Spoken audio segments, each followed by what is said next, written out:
I'm Stephen Bidwell. Jason Frey. Joe Woullard. We're from Hard Proof.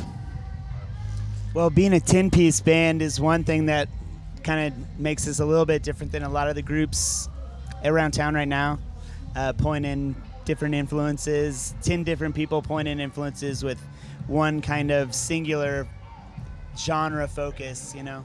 Yeah, and also we're an instrumental group. It's a lot of Afrobeat has vocalists, very overtly political. We do have our own political feelings and whatnot, but it's an instrumental sort of thing, so we make you dance and think a little. Most of my African music training was in more like traditional drum and dance ensemble type stuff.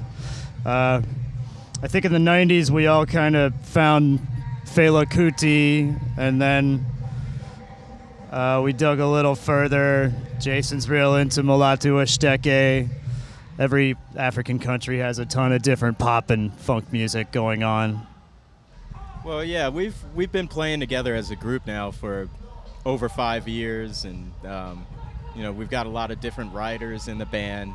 Spend a lot of time rehearsing, a lot of time performing. So, we've just kind of worked out people's strengths and what kind of roles get taken on during the course of rehearsal and performing. There's a few guys in the band.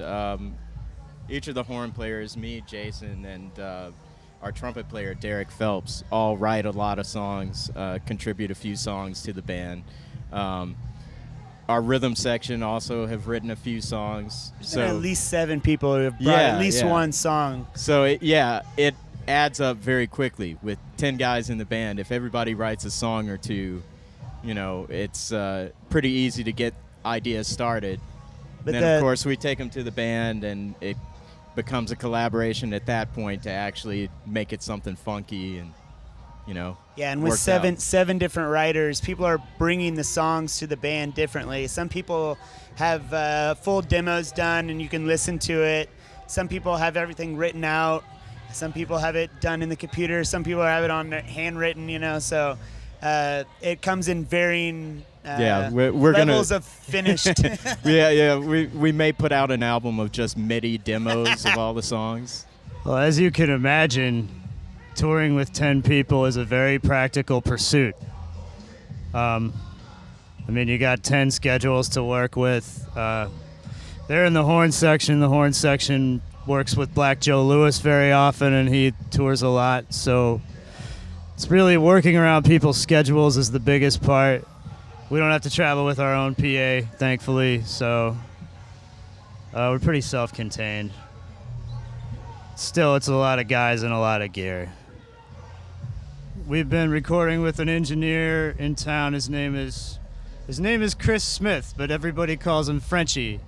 And he's mostly known for a lot of rock and roll stuff, like he did Jet in the Darkness and stuff, but you would not really associate him with funk music, but we found a really good fit with him at his studio. So it's a lot of live tracking and getting our best live performances, minimal overdubs.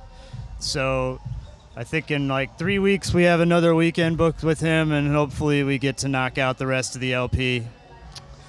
Hopefully that record is on a label so we can get a little help with distribution.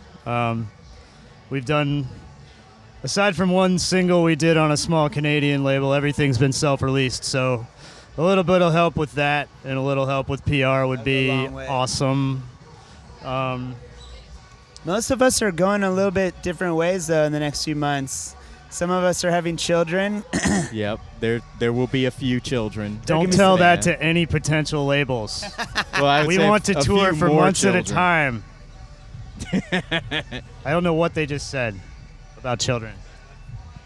We are Hard Proof, and you're watching GRAMMY Pro.